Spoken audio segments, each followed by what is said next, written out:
चाहे जिस देश प्रांत पर पुर का हो, जन जन का चेहरा एक। चाहे जिस देश प्रांत पुर का हो, जन जन का चेहरा एक।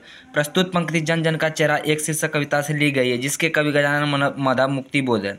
इन पंक्तियों के माध्यम से कवि कहना चाहते हैं कि कोई व्यक्ति किसी भी देश या प्रांत की निवासी हो, उन सब में समानता पाई जाती है। एशिया की, यूरोप की, अमेरिका की गलियों की धूप की एक कष्ट दुख एशिया की, यूरोप की, अमेरिका की गलियों की धूप एक कष्ट दुख संतोष की चेहरों पर पड़ी हुई झाड़ियों का रूप एक जोश में यह तो ताकत से बांधी हुई मुट्ठियों का एक लक्ष्य एक। प्रस्तुत पंक्ति जन जन का चेहरा एक शीर्षक कविता से लिया गया है, जिसके कवि गजानन मधव मुक्तिबोध है। इन पंक्तियों के माध्यम से कवि कहना चाहते हैं कि कोई व्यक्ति चाहे किसी भी देश या प्रांत के निवासी हो, उन सब में समानता पाई जाती है। एशिया, यूरोप, अमेरिका सभी जगह सूर्य अपने किरणें समान रूप से बिखरता है। कष्ट अथवा दुख में व्यक्ति के चेहरे पर पड़ने वाली रेखाएं, झर्रियों एक समान होती है। जोश में अथवा ताकत में बंधी मुट्ठियों एक समान होती है और उनका लक्ष्य भी एक होता है।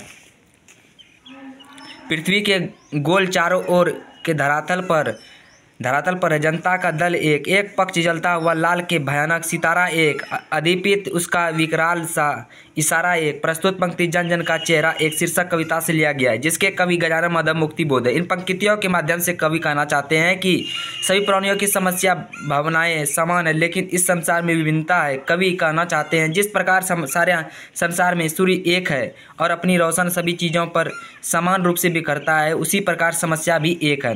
गंगा में इरावती में मीनाम में अपार आकुलाती हुई नील नदी अमोजन मिसौरी में वेदना से गती हुई बहाती हुई जिंदगी की धारा एक प्यार का इशारा एक क्रोध का दुधारा एक। प्रस्तुत पंक्ति जन जन का चेहरा एक शीर्षक कविता से लिया गया है, जिसके कवि गजानन मधव मुक्तिबोध है। इन पंक्तियों के माध्यम से कवि कहना चाहते हैं कि गंगा, इरावती, मीनाम, नील, अमेजन, मिसौरी इन सब में अपार जल प्रवाहित होता रहता है। इनके जलों में कोई मौलिक अंतर नहीं है। ये नदियों मनुष्य के निरंतर बढ़ते रहने की प्रेरणा देती है। ये नदियों प्यार और क्रोध दोनों की संदेश देती है। पृथ्वी की प्रसार अपने सेनाओं से किए हुए गिरफ्तार, गारी काली छायाएं पसार कर खड़े हुए शत्रु का काले से पहाड़ पर काला काला दुर्ग एक जन शोषक शत्रु एक। प्रस्तुत पंक्ति जन जन का चेहरा एक शीर्षक कविता से लिया गया है, जिसके कवि गजानन मधव मुक्तिबोध है। इन पंक्तियों के माध्यम से कवि कहना चाहते हैं कि संसार में दुष्ट लोग अत्याचार करते हैं, वे अपनी काली छाया संपूर्ण पृथ्वी पर फैला रहे हैं। ये लोग मानवता के दुश्मन है और इन्होंने अपने अमानवीय कार्यों तथा शोषण का किला खड़ा कर दिया है। जनता का शोषण करने वाले ये सभी शत्रु एक है।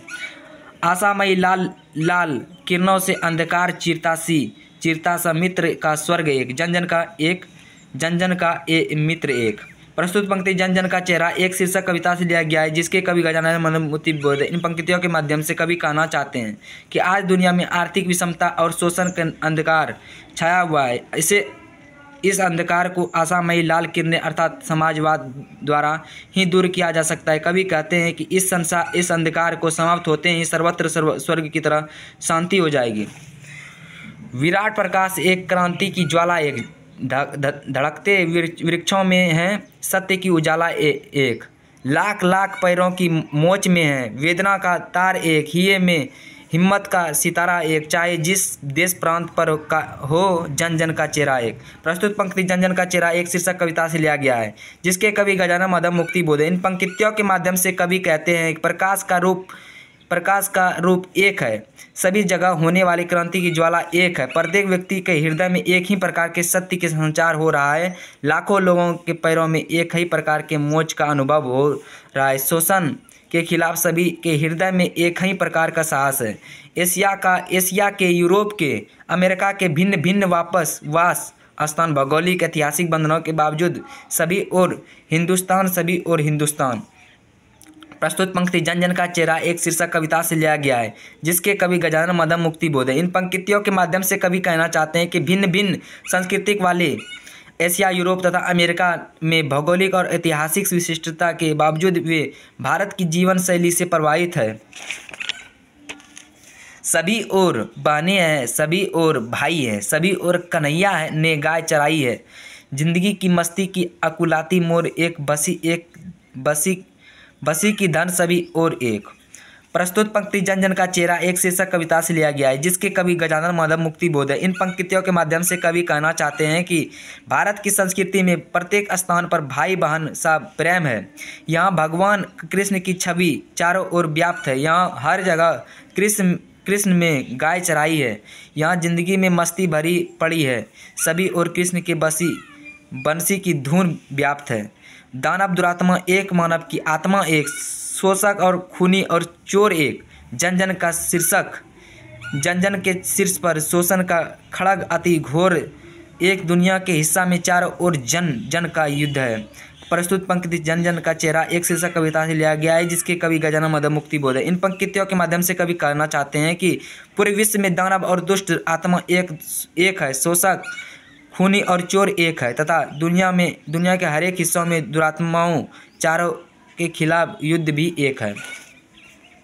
मस्तक की महिमा व अंतर की उष्मा से उठती है ज्वाला अति कुद एक, संग्राम की घोष एक, जीवन का संतोष एक। प्रस्तुत पंक्ति जन जन का चेहरा एक शीर्षक कविता से लिया गया है, जिसके कवि गजानन माधव मुक्ति बोध है। इन पंक्तियों के माध्यम से कवि कहना चाहते हैं कि सभी जन समूह के मस्तिष्क की चिंता एक है और उनके हृदय की प्रबलता भी एक सी है। उनके भीतर क्रोध की ज्वाला भी एक सी है। क्रांति का निर्माण का विजय का चेहरा एक, चाहे जिस देश प्रांतिपुर का हो, जन जन का चेहरा एक। प्रस्तुत पंक्ति जन जन का चेहरा एक शीर्षक कविता से लिया गया है, जिसके कवि गजानन माधव मुक्ति बोध है। इन पंक्तियों के माध्यम से कवि कहना चाहते हैं कि क्रांति निर्माण और विजय का सहरा एक जैसा होता है, चाहे वह किसी देश, किसी भी प्रांत और किसी भी गांव का क्यों ना हो। आम आदमी का शोषण के खिलाफ जो संघर्ष है, उसका मूल स्वर ही एक होता है। मुक्ति बोध ने हिंदी में इमे किया है। जन जन का चेहरा एक से कवि का क्या तात्पर्य। प्रस्तुत काव्यांश के माध्यम से कवि ने विश्व के तमाम देशों के आम नागरिकों का एक जैसा बताने का प्रयास किया गया है। हर देश को आम नागरिक समान रूप से शोषण के शिकार बने हुए दानव दुरात्मा से क्या अभिप्राय है। देश समाज के शोषक को दानव दुरात्मा कहा गया है। दुनिया का चाहे जो भी देश समाज हो, शोषक और शोषित एक जैसे ही होते हैं। शोषक दुरात्मा दानव जैसे होते हैं। बंधी हुई मुट्ठियों का क्या लक्ष्य है। दुनिया के सभी देशों के शोषित के मन में शोषण उत्पीड़न के विरुद्ध क्रांति का जोश जग गया है। क्रांति का संकल्प जोश, उमंग, उत्साह, बंधी हुई मुट्ठियां हैं। दुनिया से शोषण खत्म करना उसका लक्ष्य है। कवि ने सितारों को भयानक क्यों कहा। सितारे का इशारा किस ओर है। कवि ने सितारों को भयानक इसलिए कहा है कि वे जलते हुए लाल अंगारे की तरह दिखाई पड़ते हैं। सितारों का यह रूप प्रलयंकारी में दिखाई पड़ते हैं। यह रूप बड़ा अमंगलकारी होता है। ये सितारे तो शोषित के आक्रोश के रूप में दिखाई पड़ते हैं। यह आक्रोश दुनिया को जलाकर राख खाक कर देगा, इसलिए इसे भयानक कहा गया है। सितारे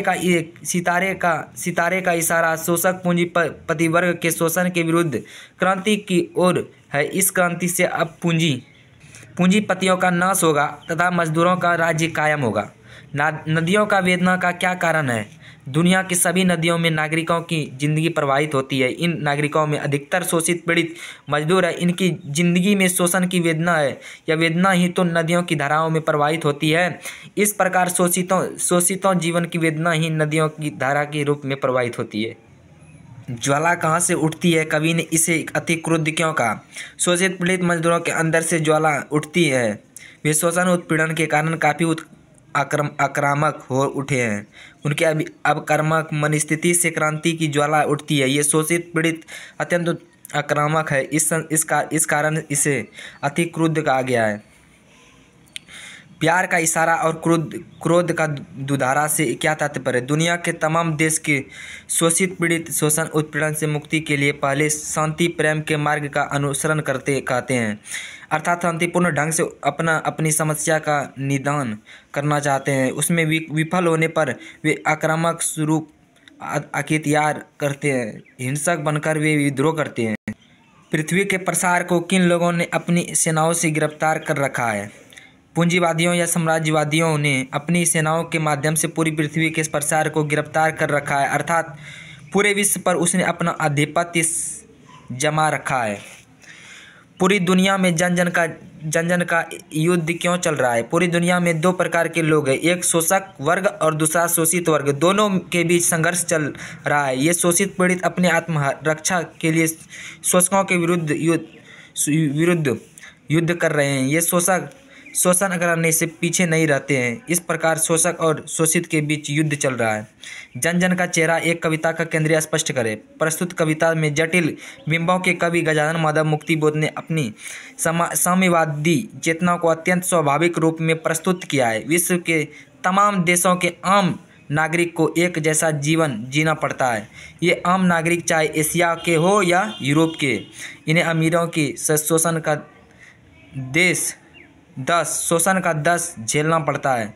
इन गरीबों को अपने अस्तित्व की विरक्षा के लिए बड़ा कठिन संघर्ष करना पड़ता है।